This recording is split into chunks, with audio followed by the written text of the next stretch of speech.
정부는 대통령 선거일을 오는 6월 3일로 잠정 결정했다고 밝혔습니다.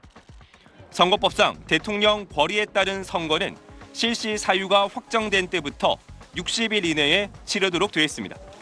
윤석열 전 대통령 파면이 지난 4일 이뤄진 만큼 6월 3일이 법이 정한 마지막 날인데 선거 준비 기간 등을 고려해 60일을 꽉 채워 정한 겁니다. 정부 고위 관계자는 6월 3일이 대선일로 좋겠다는 선거관리위원회의 의견 등을 반영해 정했다고 설명했습니다.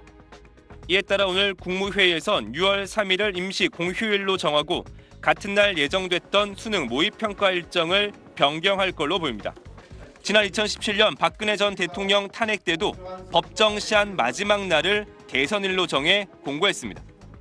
선거일이 6월 3일로 확정되면 5월 10일과 11일 이틀간 대선 후보 등록이 진행되고 5월 12일부터 공식 선거운동이 시작됩니다.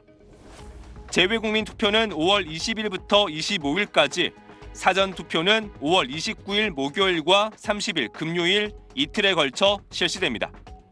지방자치단체장을 포함해 입후보 제안을 받는 공직자는 대선에 출마하려면 5월 4일까지 공직에서 물러나야 합니다. 중앙선관위는 부정선거 의혹을 해소하기 위해 지금까지 해왔던 수검표와 사전투표함 보관장소 공개에 더해 이번 대선엔 정치 관련 학회들이 주도하는 공정선거 참관단을 운영하기로 했습니다. 선관위는 또 오는 10일 방송사 등을 대상으로 투개표 절차 시연회를 열 예정입니다. SBS 최재영입니다. 헌법재판소의 윤석열 전 대통령 파면 결정 이후 처음 공개적으로 열린 민주당 최고위원회의. 윤 전 대통령 파면에 국민의힘도 책임이 있다면서 1호 당원인 윤 전 대통령을 제명하고 대국민 사과를 하라고 몰아붙였습니다. 내란 수계를 여전히 끌어안고 같이 가겠다는 겁니까? 제명하시고 앞으로 반성해서 국민을 위한 정당이 되겠다고 하세요. 박근혜 전 대통령의 경우 지난 2017년 3월 파면 결정 이후에도 당적을 유지하다가 약 8개월 뒤 지금 국민의힘의 전신인 자유한국당에서 제명된 바 있습니다. 민주당은 또 국민의힘이 이번 보궐선거의 원인을 제공했다. 국민의힘은 대선 후보를 내지 말아야 한다는 주장도 폈습니다. 대통령 보궐선거에 무려 4,949억 4,200만 원의 비용이 소요된다는 국회 예산정책처의 추계가 있습니다. 후보를 내지 말아야 합니다. 민주당 충청권 의원들을 중심으론 집권 시 대통령실 등을 세종시로 이전하는 세종행정수도 이전 법안도 추진되고 있습니다. 지난 2004년 노무현 전 대통령이 추진했지만 관습헌법상 대한민국 수도는 서울이라는 헌재의 결정으로 좌절됐던 방안입니다. 민주당 관계자는 지도부 차원에서 공식적으로 논의한 건 아니라고 선을 그었는데 이재명 대표가 지난 대선에서 세종시 행정수도 완성을 공약으로 걸었던 데다 만약 정권 교체가 이루어진다면 용산 대통령실 이전이 불가피하다는 의견이 민주당에서 우세한 만큼 향후 대선 주요 공약으로 거론될 가능성이 있습니다. SBS 송규준입니다. 국민의힘은 윤석열 전 대통령 파면에 대해 집권 여당으로서 책임을 다하지 못해 송구하다고 거듭 대국민 사과했습니다. 그러면서도 대통령 탄핵이 이재명 대표와 민주당의 의회 독재에 면죄부를 준 건 아니라고 날을 세웠습니다. 한 사람을 위한 1인 독재 정당 체제를 구축하고 있습니다.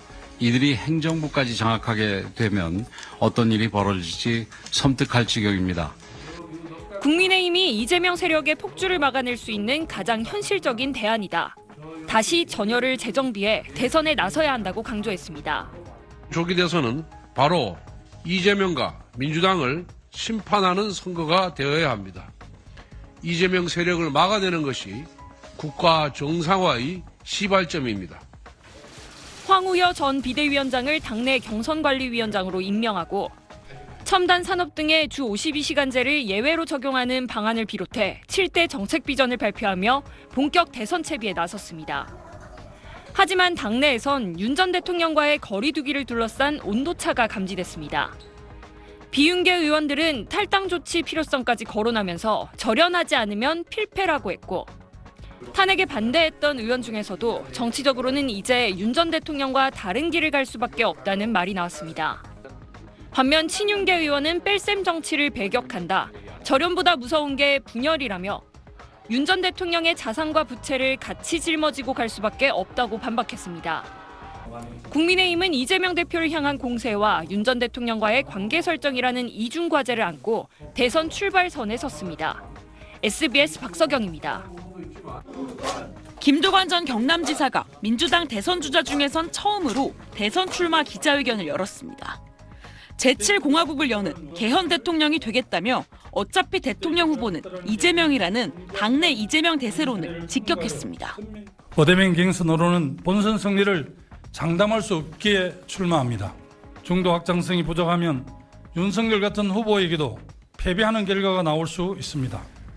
계엄에 반대하고 탄핵에 찬성했던 세력이 뭉쳐 압도적 정권 교체를 이뤄내야 한다면서 조국혁신당이 제안했던 범진보 진영 통합 완전 국민 경선제 도입을 촉구했습니다.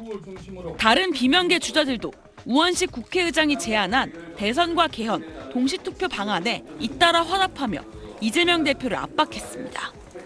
김경수 전 경남지사는 내란 종식과 개헌 추진은 대치되는 게 아니며 개헌은 완전한 내란 종식으로 가는 근본적인 길이라고 했고, 김동연 경기지사는 4년 중임제 등 공감대가 큰 사안은 이번 대선과 동시투표를, 동의가 더 필요한 부분은 단계적으로 하자고 밝혔습니다.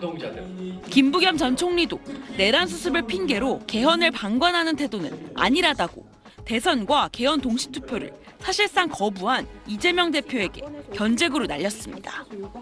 이 대표는 이르면 모레 당대표직을 내려놓고 대선 출마를 공식화할 전망인데, 이를 기점으로 민주당을 비롯한 범진보 진영의 대권 레이스도 본격화할 걸로 예상됩니다. SBS 한소희입니다. 김문수 고용노동부 장관은 대선 출마를 여전히 고심 중이라고 밝혔지만 전직 국회의원 125명이 김 장관 출마를 촉구하는 기자회견을 열면서 출마가 임박했다는 관측이 나왔습니다.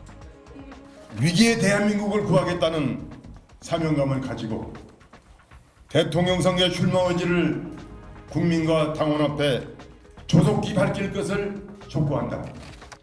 오세훈 서울시장은 윤석열 전 대통령 파면 이후 첫 외부 일정으로 조계종을 찾아 비정상적인 현재 정치 상황을 정상적 상식적으로 돌리는 것이 가장 중요한 책무라 생각한다고 말했습니다. 한동훈 전 대표는 임기를 3년으로 줄여서라도 반드시 구시대를 끝내고 개헌으로 새로운 시대를 열겠다며 개헌을 거듭 강조했습니다.